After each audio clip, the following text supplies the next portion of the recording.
آپ جانتے ہیں آج کی اس تقریب کے صدر نشین حضرت قبلہ پیر عبید احمد نشوری صاحب اور آج کی اس محفل کے میزبان محترم چودھری محمد یاسین صاحب اور ان کی پوری ٹیم سیدھے مزدور یونین، اور آج کی اس تقریب کا جو مقصد ہے، ایجنڈا ہے، وہ آپ بخوبی جانتے ہیں۔ جو سیدھے مزدور یونین اور سیدھے کے ملازم جو اللہ کو پیارے ہو گئے ہیں، چند احباب جن کے اسماء گرامی لیے ہیں، آج کی یہ تقریب ان کی رسالت ثواب کے لیے بھی ہے، اور آج کی تقریب کا دوسرا مقصد سیدھے مزدور یونین کے قید چودھری محمد یاسین صاحب کے برادر اکبر بہت سخت علی ہیں، اللہ تعالیٰ کے حال میں رحم فرمائے، صحت کاملہ عطا فرمائے۔ رات بھی میں حاضر ہوا تھا ہاسپٹل میں، تو آئی سی یو میں ہیں، تو ان کے لیے دعائیں یہ تقریب ہے۔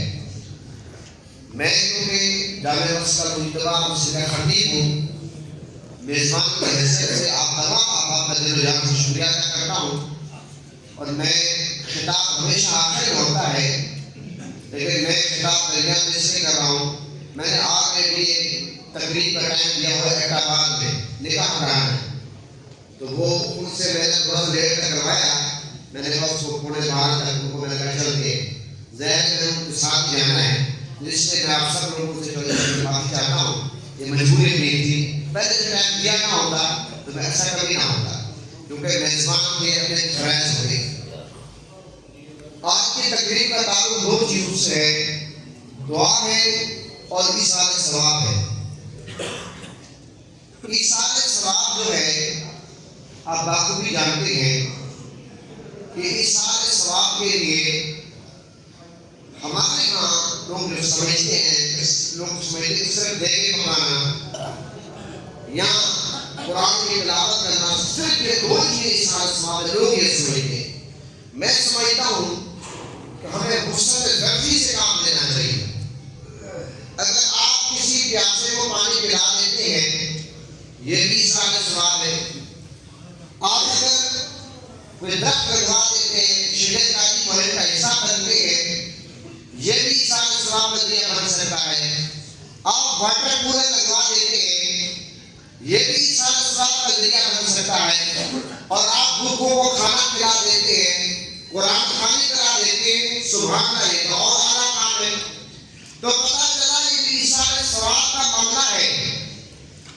یہ اس میں اہل سنت کا جو نقطہ نظر ہے وہ یہ ہے کہ ہم جو تحفہ اپنے پیاروں کو پیش کرتے ہیں، قرآن کی تلاوت کی صورت میں، جناب صدقہ خیرات کی صورت میں، اور جناب یہ جو دعائیں تقریب ہوتی ہے جس میں آیات کریمہ پڑھی جاتی ہے، استغفار پڑھا جاتا ہے، کلمہ طیبہ پڑھا جاتا ہے، اور یہ تمام کی تمام چیزوں کا جو ثواب ہے ہم آقا علیہ السلام کی بارگاہ میں پیش کرتے ہیں۔ آقا علیہ السلام کے وسیلے سے تمام انبیاء کرام، صحابہ کرام، اہل بیت، ازواج مطہرات، اولیاء کرام، پھر آپ میں بالخصوص ہمارا جو بھائی، جو پیارا، جو رشتہ دار، جو دنیا سے پردہ ہو چکا ہے، ہم کہتے ہیں یا اللہ نبی پاک کے وسیلے سے ہم اس کو پیش کرتے ہیں، یا اللہ قبول فرما۔ تو یہ چہلم کی تقریب ہو، کل کی تقریب ہو، دسے کی تقریب ہو، سالانہ برسی ہو، یہ تمام کے تمام جو پروگرام ہیں اصل میں یہ ایصال ثواب ہے۔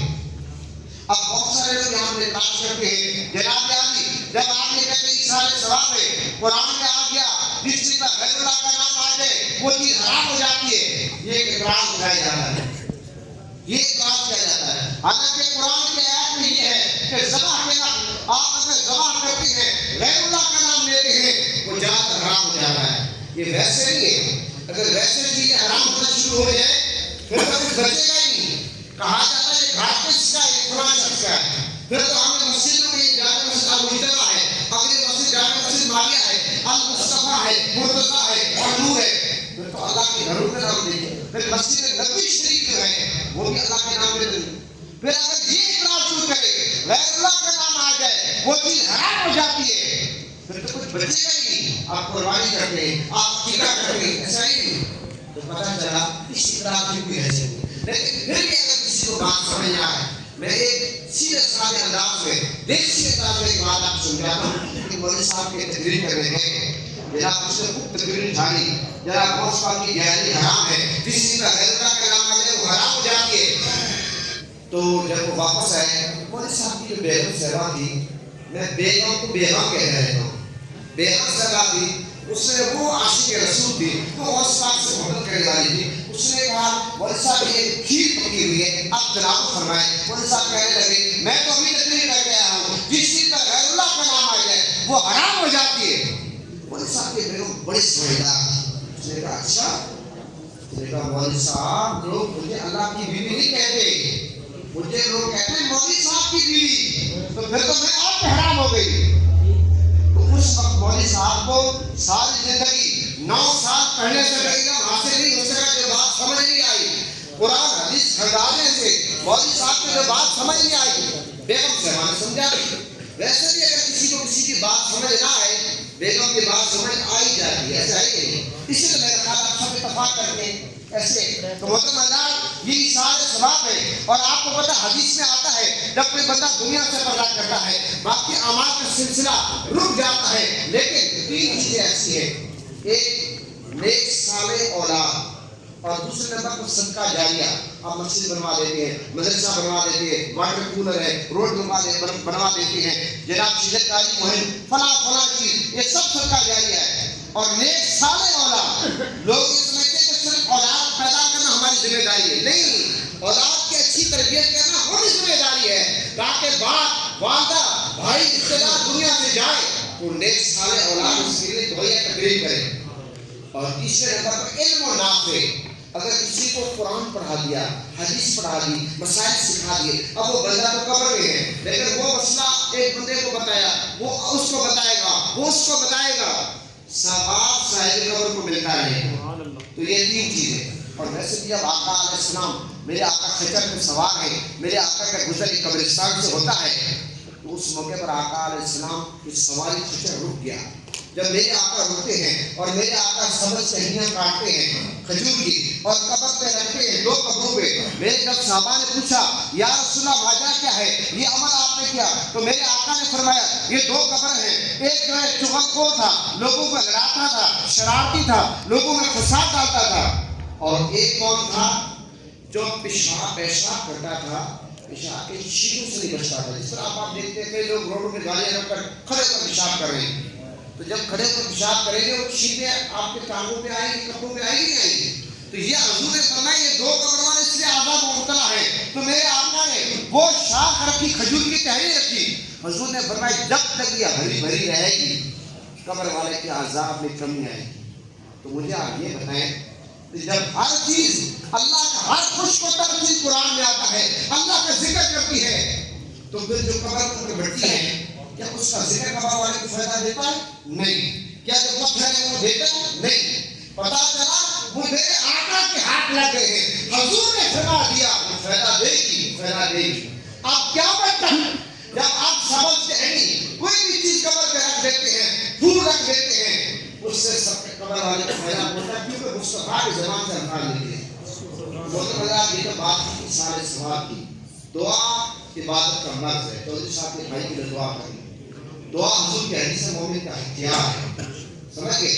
آقا علیہ السلام کا فرمان ہے کہ میرے آقا نے یہ فرما دیا کہ جو شخص کسی کی غیر موجودگی میں دعا کرتا ہے, اللہ تعالیٰ ایک فرشتہ مقرر کہتا ہے وہ کیا دعا کرتا ہے, وہ کہتا ہے تجھے بھی نصیب ہو. اب ہم چودھری صاحب کے بھائی کے لیے دعا کرتے ہیں, یا اللہ چودھری صاحب کے بھائی کو صحت کاملہ عطا فرما. دعا چودھری صاحب کے بھائی کے لیے کر رہے ہیں, فرشتہ کہتا ہے آپ کو بھی یہ نصیب ہو, آپ کو بھی صحت نصیب ہو جائے. مطلب کتنا خوبصورت اسلام ہے, کتنا خوبصورت نظریہ دیتا ہے کہ ہم کشمیر کے لیے دعا کرتے ہیں, پاک فوج کے لیے کرتے ہیں, ہم فلسطین کے لوگوں کے لیے کرتے ہیں, دکھی انسانی کے لیے دعا کرتے ہیں, بیماروں کے لیے کرتے ہیں, مریضوں کے لیے کرتے ہیں, لیکن اس کا ثواب ہمارے کھاتے میں مفت میں آتا ہے. لہٰذا دعا میں کنجوسی نہیں کرنی چاہیے. البتہ جو دعا کے آداب ہیں اس کو ملحوظ خاطر رکھنا چاہیے. آپ کو پتہ ہے کہ دعا کرنی چاہیے، سب سے پہلے دعا کے اول آخر درود شریف پڑھنا ہے۔ حضرت عمر فاروق رضی اللہ عنہ کا قول ہے کہ دعا کے اول آخر اگر درود شریف نہ پڑھا جائے، دعا زمین آسمان کے درمیان رہتی ہے۔ اب اللہ سے آپ نے بات کرنی ہے، اللہ سے ہم کلام ہو رہے، دعا مانگ رہے، جب تک درود نہیں پڑھیں گے دعا لٹکی رہے گی۔ اچھا میں یہاں پر ایک مثال دیتا ہوں، یہ جو بھکاری ہیں، یہ جو منگتے ہیں، یہ بڑے سمجھدار ہیں۔ آپ کو پتہ ہے کہ جب وہ آپ کے گھر پہ آتے ہیں کیا دعا دیتے ہیں؟ اس گھر کی خیر ہو، گھر والوں کی خیر ہو، اگر میاں بیوی جا رہے ہیں کہتے ہیں جوڑے کی خیر ہو، اگر بچے کی انگلی پکڑ کے جا رہے ہیں کہتے ہیں بچے کا سر کا صدقہ دے دیں۔ پتہ چلا یہ تو بھکاری ہے، یہ تو منگتے ہیں، یہ ہماری نفسیات سے کھیلتے ہیں، نفسیات کے مطابق دعا دیں گے۔ اب اللہ اولاد سے پاک ہے، اللہ بیوی سے پاک ہے، اللہ خاندان سے پاک ہے، اللہ کی بارگاہ میں سخی کے جذبات کو ابھارا جاتا ہے، اللہ کی بارگاہ میں عرض کرنا ہے، تو ہم کیا کہیں یا اللہ تیری اولاد کی خیر ہو؟ معذرت ایسے کہیں نہیں، ہم اللہ کے محبوب پر جو وجہ تخلیق کائنات ہے جب اس پہ درود پڑھیں گے اور دعا کے اول آخر پھر دعا ہم پشتو میں مانگے، بلوچی میں مانگے، انگلش میں مانگے، سرائکی میں مانگے، اردو میں مانگے، اول آخر درود شریف پڑھ کے دعا مانگے تو دعا قبول ہو جائے گی۔ اور دعا کی یہ بھی آداب ہے، جہاں رزق کے حلال آج ہماری دعائیں قبول نہیں ہوتی، بنیادی وجہ یہ ہے کہ ہمارے پیٹ میں لقمہ حرام کا ہے، ایک شخص کھانا کعبہ میں کھڑا ہے، گڑگڑا رہا ہے، رو رہا ہے، حالانکہ اس کا کھانا حرام ہے، پینا حرام ہے، لباس حرام ہے۔ دعا کی قبولیت کے رزق حلال ہونا ضروری ہے۔ اور جب دعا مانگے اس وقت حضور کی حدیث سے رونا چاہیے، اگر رونا نہ ہے رونے والی شکل بناؤ، اور دعا مانگتے وقت ہاتھوں کو اتنا بلند کرنا ہے۔ میرے آقا جب دعا فرمایا کرتے تھے اتنا ہاتھوں کو بلند کرتے کہ بغل کی سفیدی نظر آتی، پھر جب دعا مانگے اس وقت ہاتھوں کو جب دعا ختم کرنی چہرے پہ ملنا ہے، یہ دعا کے آداب ہے۔ تو میں نے مختصر وقت میں چاہا کہ سارے ثوابی کی بات ہو جائے، تو چودھری محمد یاسین صاحب کے گرام اکبر کے لیے ہم دعا کر رہے ہیں، یہاں سب مل کر جرگے کی صورت میں اللہ کی بارگاہ میں فریاد کر رہے ہیں، یا اللہ تجھے تیرے محبوب کا واسطہ پیش کرتے ہیں، تجھے تیرے محبوب کے صحابہ کا واسطہ پیش کرتے ہیں، تجھے تیرے محبوب کے اہل بیت کا واسطہ پیش کرتے ہیں، پائن پاک کا واسطہ پیش کرتے ہیں، قرآن پاک کا واسطہ پیش کرتے ہیں، خانہ کعبہ کا واسطہ پیش کرتے ہیں، روزہ رسول کا واسطہ پیش کرتے ہیں۔ چودھری صاحب کے بھائی صحت کا عطا فرما، شفا کا عطا فرما، اور جو پیارے دنیا سے رخصت ہو چکے ہیں جن کی سارے ثواب کی یہ تقریب ہے، موت کے درجات کو فرما، اور حضور کی شفاعت نصیب فرما، صغیرہ کبیرہ گناہ معاف فرما، اور عثمان کا مسلم جمیل فرما۔ اسی پہ اتفاق کرتا ہوں، وما علینا